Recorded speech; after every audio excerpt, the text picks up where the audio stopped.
Olá, estudantes da disciplina ERU 451, Extensão Rural. Chegamos à nossa quarta aula narrada. O tema da aula de hoje é a trajetória da extensão rural como uma política pública no Brasil. A todas e a todos, uma boa aula. Ao analisar a trajetória histórica da extensão rural no Brasil, nós vamos procurar determinados elementos que a caracterizam como expressão da ação do Estado e dos diversos governos, ao longo do tempo, a respeito desta atividade como um direito, serviço público e organização.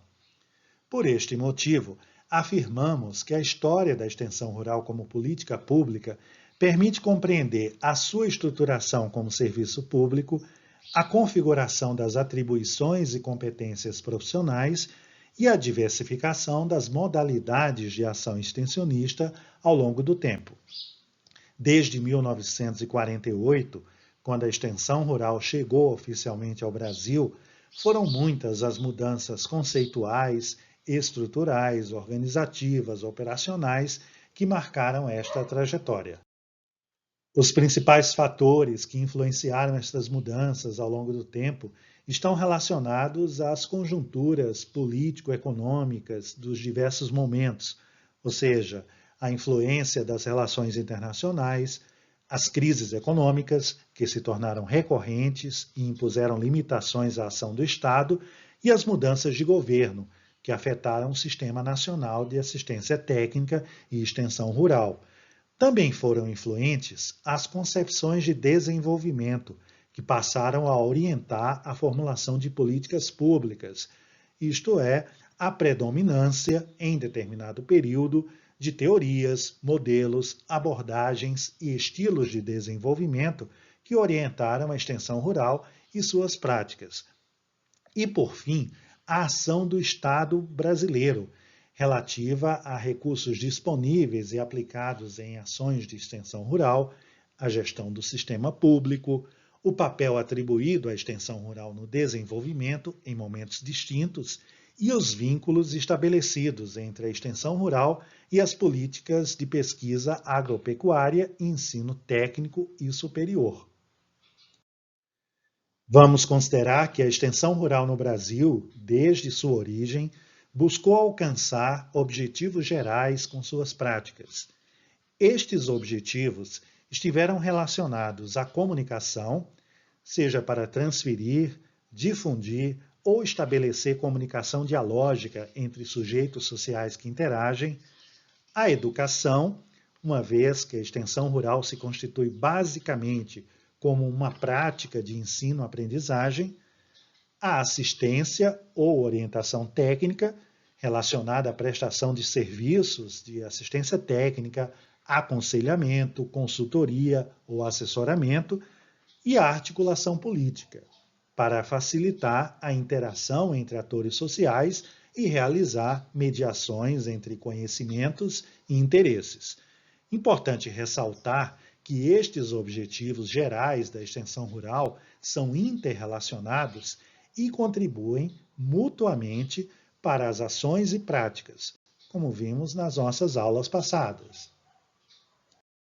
A extensão rural no Brasil surge no final dos anos 1940 sob forte influência do modelo norte-americano, que tinha sido, a partir do início dos 1900, fundamental para o processo de modernização da agricultura daquele país.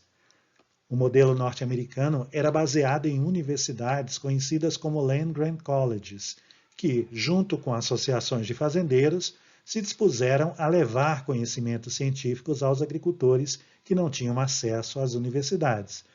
Cursos de extensão e demonstrações de técnicas tornaram-se comuns a partir de meados dos anos 1860, popularizando-se com o apoio de organizações de produtores, universidades, estações de pesquisa e do Departamento de Agricultura do governo norte-americano. O Sistema Cooperativo de Extensão foi oficialmente criado em 1914, com a assinatura da Lei Smith-Lever. O termo cooperativo fazia referência à ação coletiva que envolvia o governo federal, as universidades estaduais e os governos locais. todos aportavam recursos para viabilizar o sistema e realizar ações extensionistas em todo o país. Os princípios orientadores do sistema de extensão eram fundados na educação informal de adultos, que primava pelo aprendizado por difusão de informações técnicas consideradas relevantes para o aprimoramento das práticas dos agricultores. Palestras e demonstrações técnicas eram os principais instrumentos utilizados. Os homens aprendiam técnicas produtivas. As mulheres participavam de palestras, demonstrações técnicas e cursos relacionados à economia doméstica, costura, saúde da família e agroindústria caseira para a produção de conservas, doces. A profissional da economia doméstica era chamada de agente de demonstração doméstica, representando localmente o sistema cooperativo de extensão. Ela era responsável por cursos ministrados em clubes para mulheres rurais. Havia também visitas domiciliares para orientação e aconselhamento. As demonstrações técnicas contavam com vários recursos, como esta cozinha móvel utilizada para difundir a eletrificação doméstica pelo Serviço de Extensão da Universidade Estadual de Oregon. O extensionista homem era chamado de agrônomo de campo ou da comunidade e trabalhava na orientação técnica aos agricultores, que produziam em pequenas e médias propriedades, abastecendo as localidades com alimentos. Nota-se o caráter educativo sempre vinculado à difusão de novas tecnologias. A prática educativa difundia a tecnologia agropecuária por meio de ações assistenciais, buscando integrar produtores aos mercados de consumo de bens e serviços para a agricultura. A partir de 1862, o sistema cooperativo de extensão norte-americano tornou-se presente em boa parte do território nacional por meio das universidades, constituindo um sistema descentralizado e organizado pela parceria entre governo federal, universidades e governos estaduais e locais. O modelo norte-americano chega ao Brasil por intermédio de uma entidade privada de caráter missionário, que possuía na figura do empresário Nelson Rockefeller a representação do espírito colonizador norte-americano, desbravando novos territórios para estabelecer negócios. Foi por meio de um projeto de cooperação técnica entre o governo de Minas Gerais e a American International Association que foi criada, em 1948, a Associação de Crédito e Assistência Rural, ACAR, misturando interesses públicos e privados, nacionais e estrangeiros, na conformação de um serviço público dedicado à promoção do progresso técnico da agricultura brasileira. A história da extensão rural brasileira tem sido contada em diversos textos, sejam livros, dissertações de mestrado, teses de doutorado e artigos científicos. As autoras e os autores contam esta história recorrendo à descrição e análise da conjuntura social dos distintos momentos, destacando fatos políticos e econômicos relevantes, como também ressaltam a importância da construção de conhecimentos sobre o desenvolvimento e as distintas e concorrentes visões sobre como promovê-lo. Estes elementos contribuíram para configurar diversas formas de organizar a extensão rural como um serviço e uma política pública, como também para originar uma enorme diversidade de práticas vinculadas à ação extensionista no Brasil. Uma parte dos autores propõe organizar a trajetória da extensão rural em fases ou períodos interrelacionados que nos ajudam a compreender melhor as mudanças que ocorreram ao longo do tempo. A partir de 1948, temos uma fase fortemente marcada pela assistência à família rural, em uma ação para promover o desenvolvimento de comunidades por meio da melhoria da qualidade de vida das famílias, vinculada à difusão de técnicas agropecuárias. Esta fase é denominada de humanismo assistencialista. O difusionismo produtivista caracteriza um período de ênfase no desenvolvimento agrícola, por meio do progresso técnico e modernização dos sistemas produtivos. O humanismo cede espaço à tecnificação, industrialização dos processos produtivos e ocultação das questões socioambientais e políticas. A fase seguinte é denominada de humanismo crítico e foi um momento de repensar de concepções e práticas extensionistas, possibilitando a discussão sobre modelos ou estilos de desenvolvimento e a necessidade de organização social dos agricultores e agricultoras que haviam sido excluídos das políticas de modernização durante a década de 1970. O período de forte crise econômica e predominância do neoliberalismo nos anos 1990 possibilitou a diversificação de concepções, propostas e agentes sociais envolvidos com a extensão rural, tanto pública quanto privada. Ao mesmo tempo em que a extensão rural pública sofria com diminuição de recursos, organizações não governamentais e iniciativas privadas expandiam suas experiências na prestação de serviços de assistência técnica e extensão rural.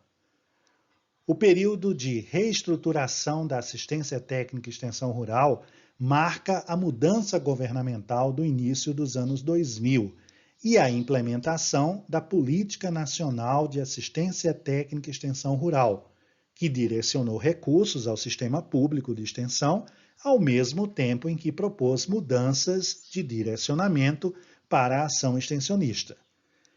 Vamos analisar a seguir cada uma destas fases para compreender melhor o contexto atual da extensão rural no Brasil. Humanismo assistencialista. A fase do humanismo assistencialista, no final dos anos 1940, marca a chegada e a institucionalização da extensão rural no Brasil como uma política pública. Sobre a conjuntura político-econômica, a influência norte-americana sobre a política pública brasileira tem como pano de fundo o contexto da Guerra Fria e a disputa geopolítica que se estabeleceu no pós-guerra entre as duas grandes potências políticas e econômicas emergentes, os Estados Unidos e a União Soviética. As elites político-econômicas brasileiras e, consequentemente, o governo, alinharam-se aos norte-americanos a favor do liberalismo político-econômico. Este contexto permitiu vários acordos de cooperação técnica com os norte-americanos. Por meio destes instrumentos de cooperação, chegaram ao país recursos para investimentos, profissionais experientes em educação e administração de empresas e empresários em busca de firmar negócios no país. Estas ações tinham dois objetivos principais e complementares: combater a expansão da ideologia comunista e criar ambientes favoráveis aos negócios. Por fim, sobre a agricultura, projetava-se um renovado papel em um país que se urbanizava e se industrializava rapidamente.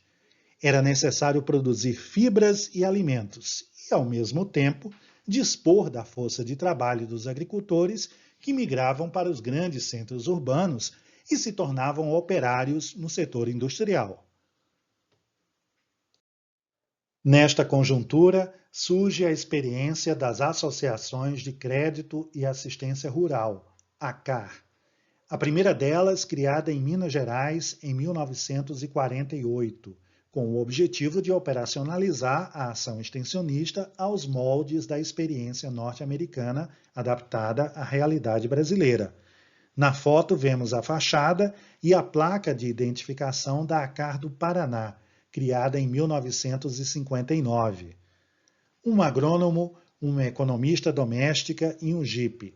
Era esta a unidade básica para colocar em prática um tipo de mudança social que era baseada no intuito de mudar a mentalidade do agricultor tradicional, para que este aderisse à dinâmica econômica capitalista, modernizando seu sistema de produção ao mesmo tempo em que modificava seus hábitos e costumes domésticos.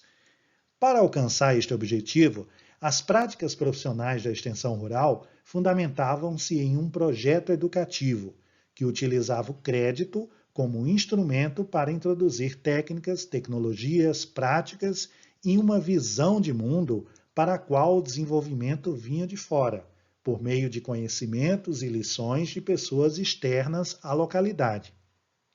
Neste projeto de intervenção, os agricultores escolhidos decidiam com o técnico em que aplicar o recurso do crédito e passavam a ser supervisionados. No modelo de intervenção adotado na Zacar, os agrônomos tratavam de persuadir os agricultores a receber crédito e a modificar suas práticas e saberes.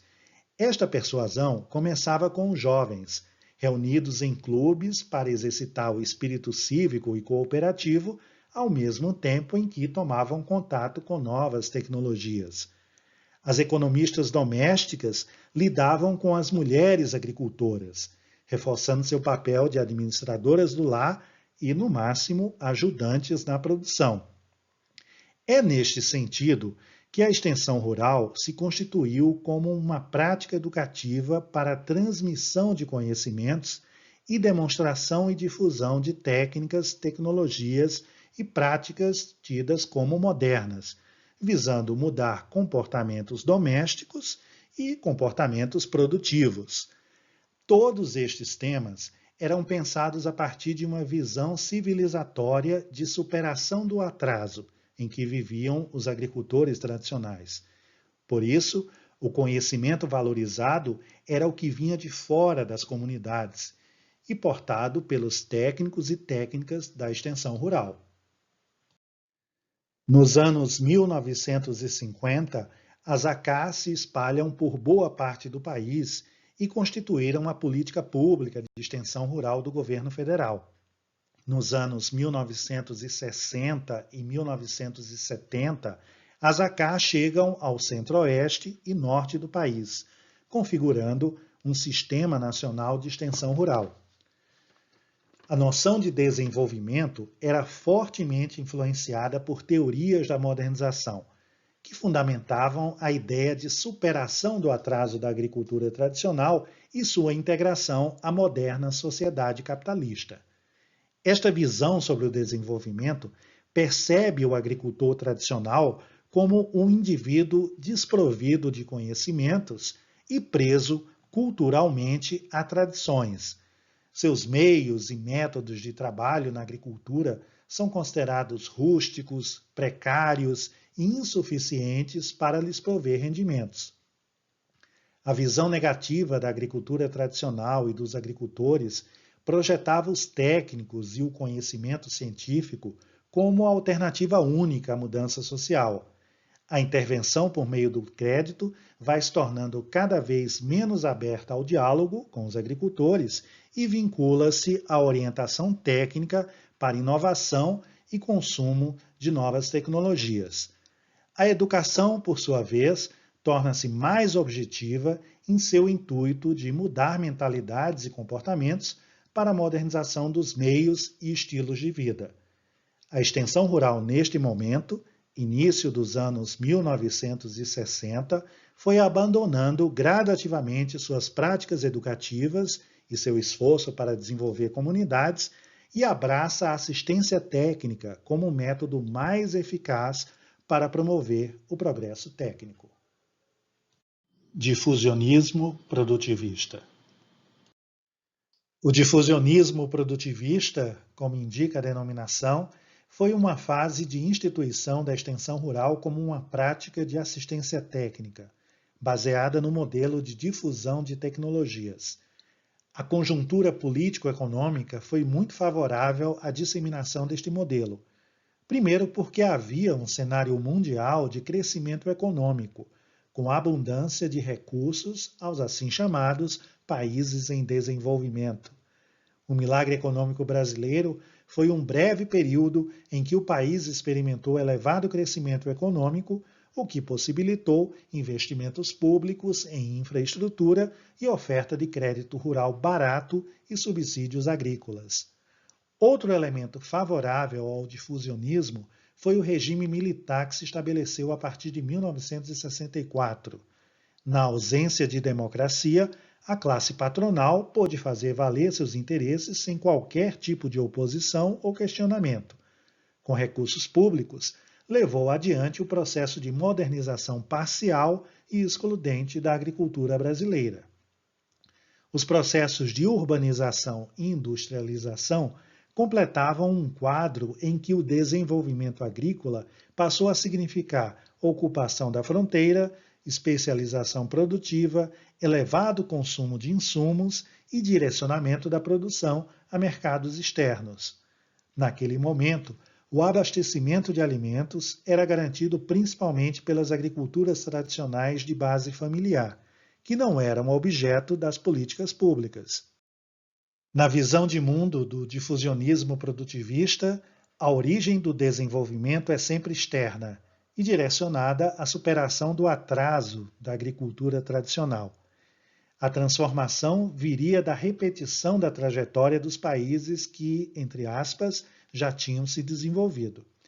O desenvolvimento significava algo quantitativo, em termos de produção, produtividade e lucro, que só poderia ser alcançado pela adoção de técnicas, tecnologias e comportamentos entendidos como modernos.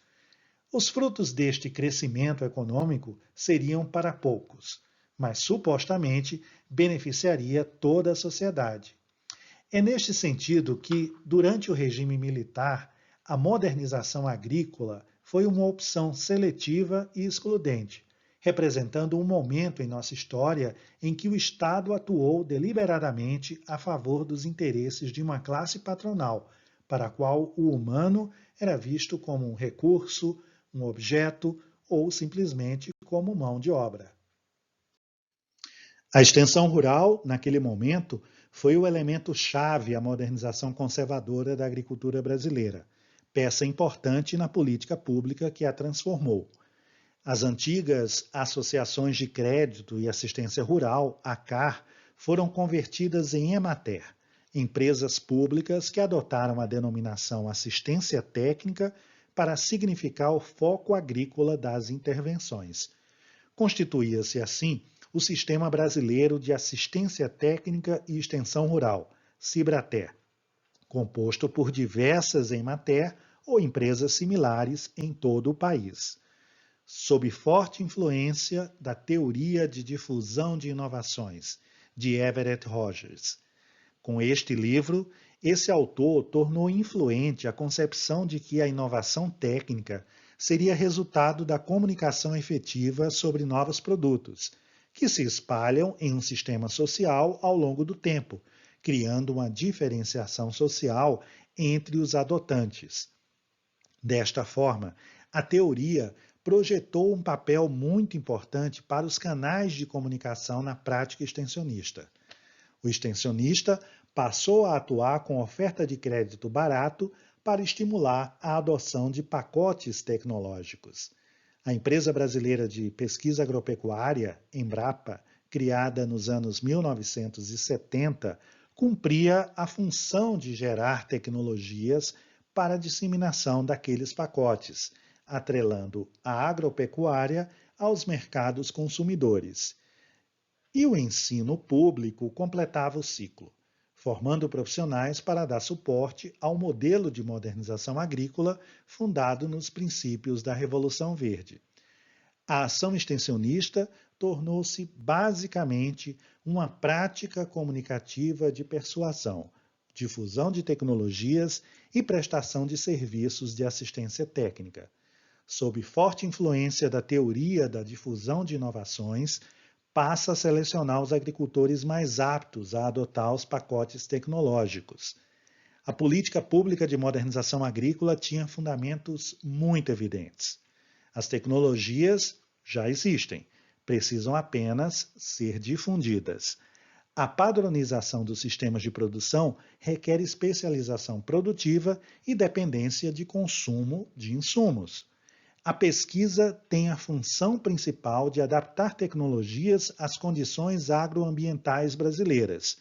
Os contextos locais devem se adaptar às tecnologias novas. Por isso, não se questiona a tecnologia, e sim o comportamento daqueles que não adotam as novidades. Ao longo dos anos 1970, o aparato público de extensão rural foi um dos principais responsáveis pela operacionalização de um modelo de modernização agrícola que deu formato à agricultura empresarial e seu poderio econômico e político, implantando com sucesso a articulação entre pesquisa, extensão e ensino, todos eles viabilizados com recursos públicos. Humanismo crítico. Os anos 1980 foram marcados mundialmente como um período de estagnação econômica que se seguiu à crise do petróleo da década de 70. No Brasil, os anos 80 ficaram conhecidos como a década perdida, devido à estagnação econômica e às enormes mazelas sociais provocadas pela ditadura militar, endividamento externo, crise fiscal, corrupção instituída como cultura política, pobreza e desigualdades sociais marcaram o período de gradual retorno do país à democracia. Naquela conjuntura, o êxodo rural provocado pela modernização e os impactos ambientais começaram a ser conhecidos pela sociedade que, livre da censura, passava a ter acesso a informações. A modernização agrícola, propagandeada pelo regime militar como um enorme sucesso, revelava, na verdade, seu caráter conservador e excludente. Em meados dos anos 1990, o IBGE apresentou um retrato da modernização agrícola, revelando sua parcialidade territorial. Quanto mais escuro o tom de vermelho, mais elevado é o grau de modernização do estabelecimento agropecuário. O verde mais escuro indica baixíssimo grau de adoção de máquinas, implementos e insumos nos sistemas produtivos. Este quadro aponta o resultado do processo de modernização dos anos 1970 e 1980, em termos de sua parcialidade, revelando que a modernização agrícola deve ser compreendida como um processo territorialmente localizado e bastante desigual em termos de alcance. Dados do mesmo censo agropecuário ilustram bem o papel da extensão rural pública durante o período de modernização. Estes dados apresentam o acesso à assistência técnica e extensão rural de acordo com o tipo de agricultor. Embora tenham sido coletados em 1994, eles são representativos da forma como ocorreu a seletividade da oferta e do acesso à extensão rural. Nesta tabela, a agricultura brasileira é representada por dois grandes segmentos: a patronal, que hoje denominamos empresarial, e a de base familiar, que hoje é denominada, por lei, como agricultura familiar. A agricultura de base familiar é desmembrada em 4 subcategorias, que a classificam de acordo com a renda, sendo o tipo A o que possui maior renda e o tipo D aquele que possui a menor renda obtida a partir das atividades agropecuárias. Os dados chamam a atenção para a marcante desigualdade de acesso ao serviço público de extensão rural entre as diferentes categorias de agricultores naquele momento. Embora representassem 77% das pessoas ocupadas na agropecuária, apenas 16,7% dos agricultores familiares tinham tido acesso a serviços de assistência técnica e extensão rural.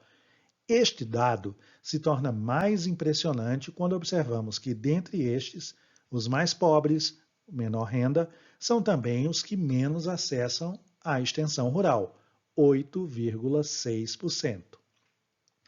Houve, portanto, podemos concluir, uma evidente preferência do serviço público de extensão rural por agricultores com maior renda, que implicava maior capacidade para tomar crédito e fazer investimentos em inovações, como também, mas não necessariamente, eram os que tinham uma escolaridade mais elevada, maior receptividade às novidades introduzidas pelos extensionistas e, um elemento importante, eram proprietários de suas terras, geralmente aquelas que possuíam melhores condições agroecológicas para responder positivamente aos pacotes tecnológicos.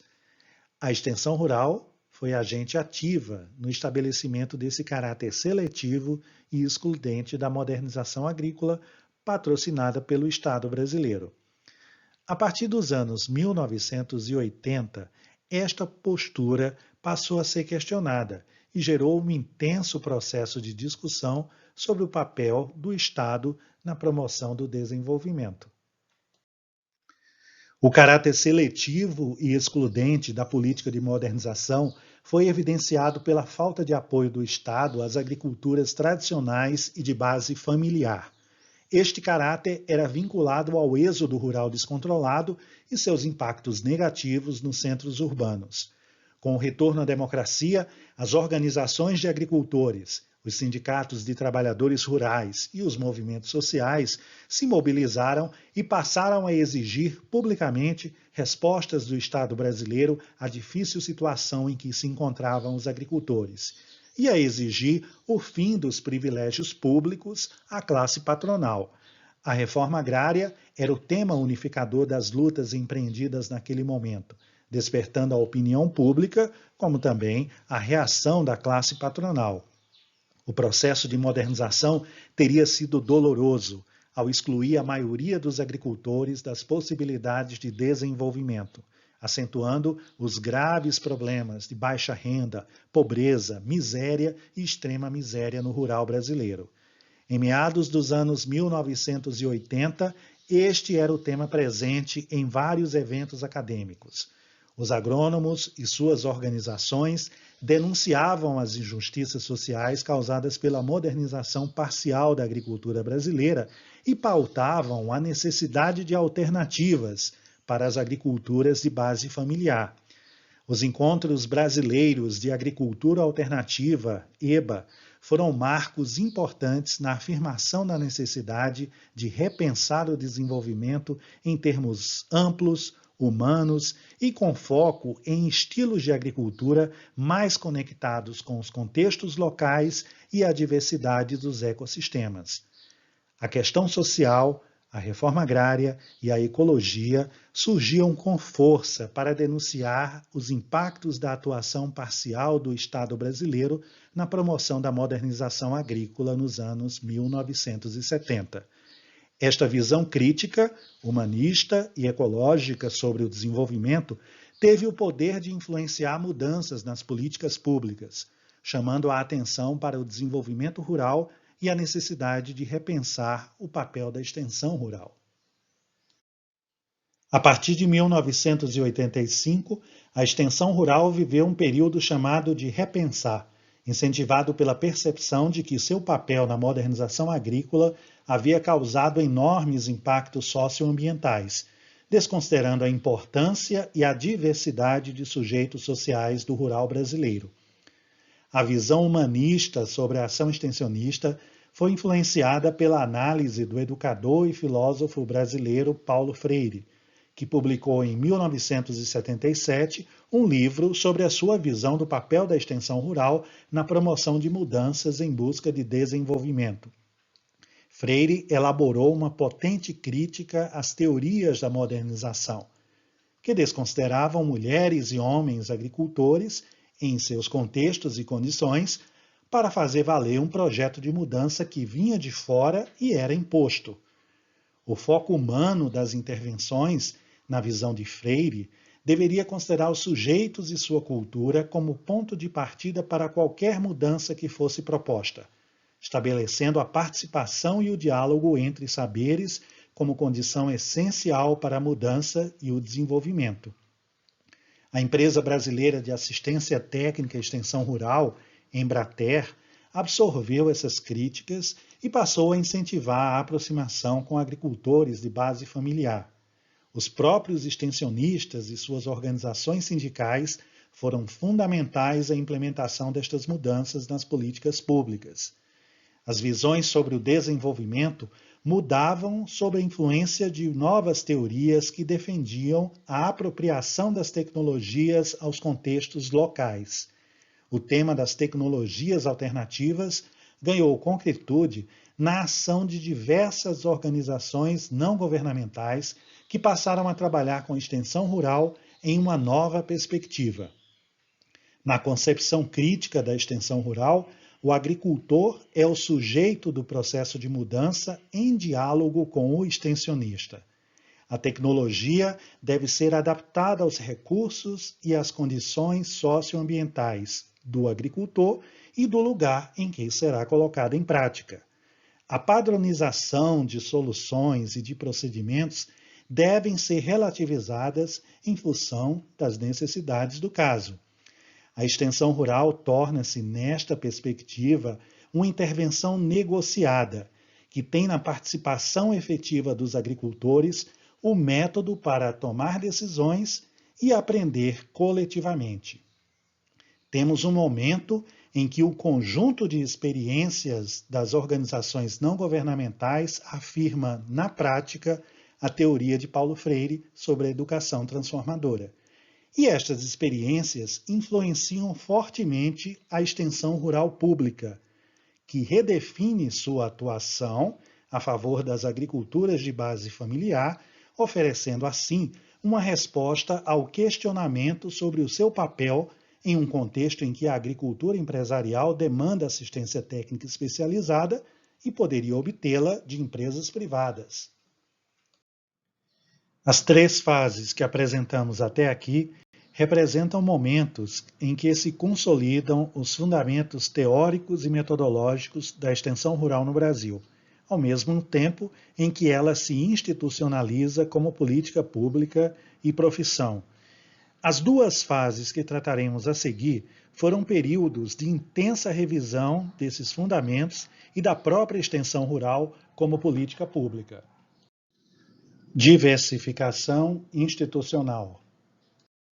Os anos 1990 foram um período de continuidade das crises econômica e fiscal, com hiperinflação e gradual estabilização a partir de 1994. Em tentativa de enfrentar essas crises, o governo Collor, 1990 a 92, primeiro governo eleito por voto popular desde 1960, implementou uma agenda neoliberal por meio do Plano Collor, que extinguiu vários órgãos públicos, incluindo a Empresa Brasileira de Assistência Técnica e Extensão Rural, a Embrater. No campo político, a recém-promulgada Constituição de 1988 mobilizava a sociedade civil para efetivar os novos direitos sociais. O cenário de gradual democratização era favorável às iniciativas para enfrentar as principais mazelas sociais do país. Este cenário contribuiu para uma enorme diversificação de agentes envolvidos com assistência técnica e extensão rural. Além das Emater, vários outros agentes públicos e privados passaram a ofertar serviços e assistência técnica e a trabalhar com práticas bastante variadas de extensão rural. Desta forma, a Embrapa, instituições estaduais de pesquisa, secretarias de agricultura estaduais e municipais, instituições de ensino, como as universidades públicas, cooperativas de produção e de prestação de serviços, agroindústrias e organizações não governamentais tornaram-se componentes do sistema público de extensão rural brasileiro. O repensar da extensão rural teve forte influência na diversificação das práticas e na ampliação da noção de desenvolvimento. Em meados dos anos 1990, o conceito de desenvolvimento sustentável consolidava-se como referência ao enfrentamento das mazelas socioambientais da modernização agrícola. A contaminação pelo uso indiscriminado de agrotóxicos, por exemplo, mobilizou vários projetos que ampliaram a noção de tecnologias alternativas, no sentido de afirmar uma visão integral e sistêmica de desenvolvimento rural, quase sempre qualificado como sustentável. As Emater e as demais organizações sociais que trabalhavam com extensão rural adotaram práticas cada vez mais direcionadas à agricultura familiar e à valorização das relações sociais de produção e comercialização. Cada vez mais, as metodologias participativas estavam presentes nas intervenções. valorizando a produção local de conhecimentos e alternativas e fortalecendo o conceito de desenvolvimento local. Para a extensão rural, como ação pública, foi um momento de enorme diversificação do público envolvido e dos temas que passaram a pautar a atuação dos extensionistas. A criação do Programa Nacional de Fortalecimento da Agricultura Familiar, PRONAF, em 1996, representou um marco nas políticas públicas para o desenvolvimento rural. Pela primeira vez na história do país, o Estado formulou um programa nacional direcionado às agriculturas de base familiar. Fruto de reivindicações históricas de diversos movimentos sociais, o PRONAF também representou um suporte para a extensão rural pública, uma vez que parte dos recursos do crédito ia para as EMATER, como pagamento aos serviços de orientação e assistência técnica aos projetos contratados. Para vários analistas, o PRONAF representou, naquele momento, também um reforço da modernização e da noção de desenvolvimento agrícola, atrelando, mais uma vez, crédito a pacotes tecnológicos desconectados do conceito de sustentabilidade socioambiental. Apesar disso, esta fase da extensão rural como política pública no Brasil é marcada pela definitiva aproximação da ação extensionista e das EMATER às agriculturas familiares e às suas demandas por desenvolvimento. Reestruturação da ATER. No início dos anos 2000, assumiu o governo federal uma coligação de centro-esquerda e o país vivenciou um breve momento de crescimento econômico, o que permitiu o investimento em políticas sociais. A relativização da ideologia neoliberal possibilitou o fortalecimento da capacidade de ação do Estado, tendo sido notórias as políticas de ampliação das universidades públicas, fortalecimento do serviço público e reestruturação do sistema brasileiro de assistência técnica e extensão rural. Este foi um período de surgimento de várias políticas públicas com foco em desenvolvimento rural, como também de mudança de foco da ação do Estado para o combate às desigualdades sociais que caracterizam historicamente nosso país. A Política Nacional de Assistência Técnica e Extensão Rural, lançada em 2004, foi elaborada de modo participativo ao longo de 2003 e representou a síntese das experiências prévias da extensão rural com estilos de agricultura alternativa, metodologias participativas e práticas educativas. O foco da política passou a ser a agricultura familiar em suas diversas manifestações. Fortaleciam-se, portanto, concepções de desenvolvimento rural e vínculo da extensão rural com programas de políticas públicas, como o Programa Nacional de Aquisição de Alimentos, o PAA, e o Programa Nacional de Alimentação Escolar, o PNAE. Os recursos públicos passaram a ser destinados às EMATER, mas também a organizações privadas por meio de editais e chamadas públicas que vinculavam a ação extensionista aos mais variados temas, como combate à pobreza, habitação rural, comunidades quilombolas e tradicionais, assentamentos de reforma agrária. A PINATE possibilitou o resgate da extensão rural pública e a constituição de um sistema pluralista de atendimento às demandas da agricultura familiar brasileira. A Lei de ATER, de 2010, institucionalizou a Política Nacional de Assistência Técnica e Extensão Rural, determinando que a extensão rural pública brasileira deverá ter sua atuação preferencialmente focada na agricultura familiar, conforme definição legal, promover a transição para estilos de agricultura de base ecológica, trabalhar com metodologias participativas e utilizar mecanismos que permitam o controle da sociedade sobre os recursos públicos investidos nas ações de extensão rural. Com esses pressupostos, a extensão rural utiliza recursos públicos para, de acordo com a lei, orientar a execução de projetos de desenvolvimento rural, educar e capacitar o agricultor e prestar serviços de assistência técnica e extensão rural.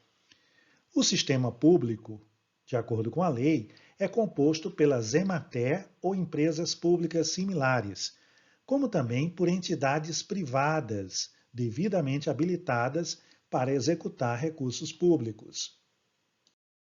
Na estrutura do Sistema Público de Assistência Técnica e Extensão Rural, os governos têm responsabilidades e funções diferenciadas. O governo federal é responsável pela formulação e gerenciamento da ação pública, pela disponibilização de recursos, pelo controle da execução do orçamento e pela coordenação do sistema público e privado de assistência técnica e extensão rural. Aos governos estaduais cabe manter as organizações públicas de ATER, EMATER e similares, disponibilizar e executar o orçamento público estadual, implementar programas e políticas públicas e coordenar as ações públicas em nível da unidade da federação. Já os governos municipais são responsáveis por viabilizar ações de assistência técnica e extensão rural, diretamente ou por meio de convênios e parcerias com órgãos públicos. Também é sua responsabilidade implementar programas e políticas públicas, além de coordenar ações públicas em nível municipal. De acordo com dados da Associação Brasileira das EMATER, hoje, nos estados da federação, há 27 órgãos estaduais que prestam serviços de assistência técnica e extensão rural. Em 2018, executaram um orçamento de quase 3 bilhões de reais. Há 4 mil escritórios para atendimento e aproximadamente 11 mil extensionistas trabalhando na assistência técnica e extensão rural pública. A nível municipal, os dados da mesma associação, de 2018, revelam que há mais de 3 municípios com atuação direta na assistência técnica e extensão rural, reunindo mais de 5 mil extensionistas contratados, além de convênios e parcerias com órgãos estaduais e outras instituições para a prestação de serviços de assistência técnica e extensão rural.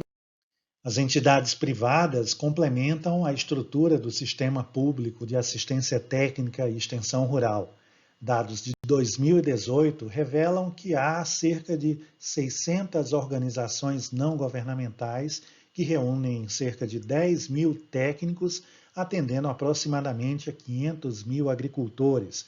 Também compõem essas entidades as cooperativas de produção e as cooperativas de prestação de serviços de ATER, com mais de 5 mil extensionistas atuando. As empresas como escritórios de consultoria, agroindústrias, empresas integradoras e profissionais trabalham na elaboração de projetos e prestação de assistência técnica.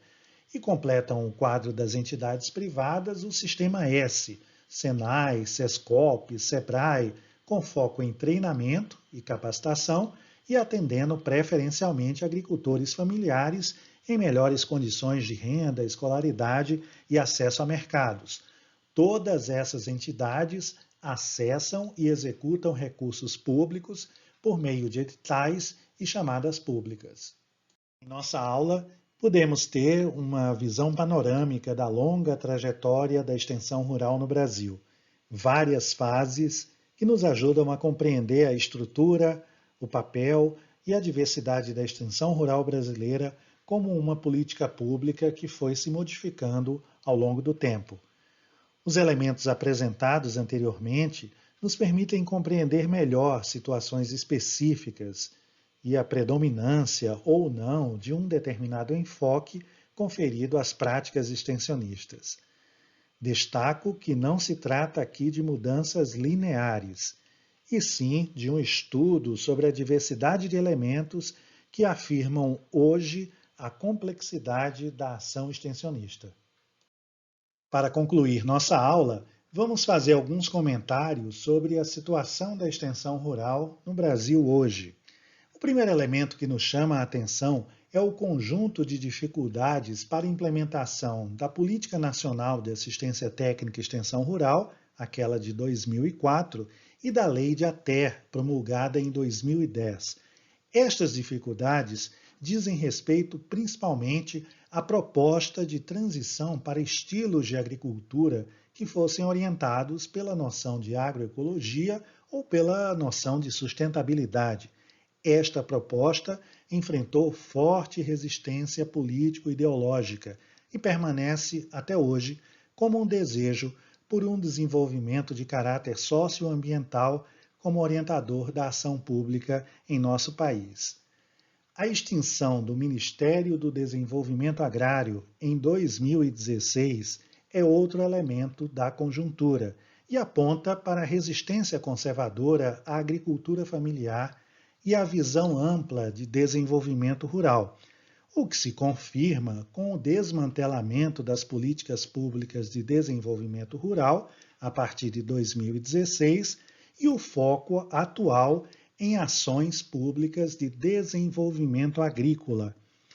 A crise fiscal e a crise político-institucional iniciada em 2016 jogou incertezas sobre direitos, políticas sociais e a própria democracia. Neste sentido, a extensão rural pública, como todo serviço público no Brasil, está sob questionamento e com futuro imprevisível.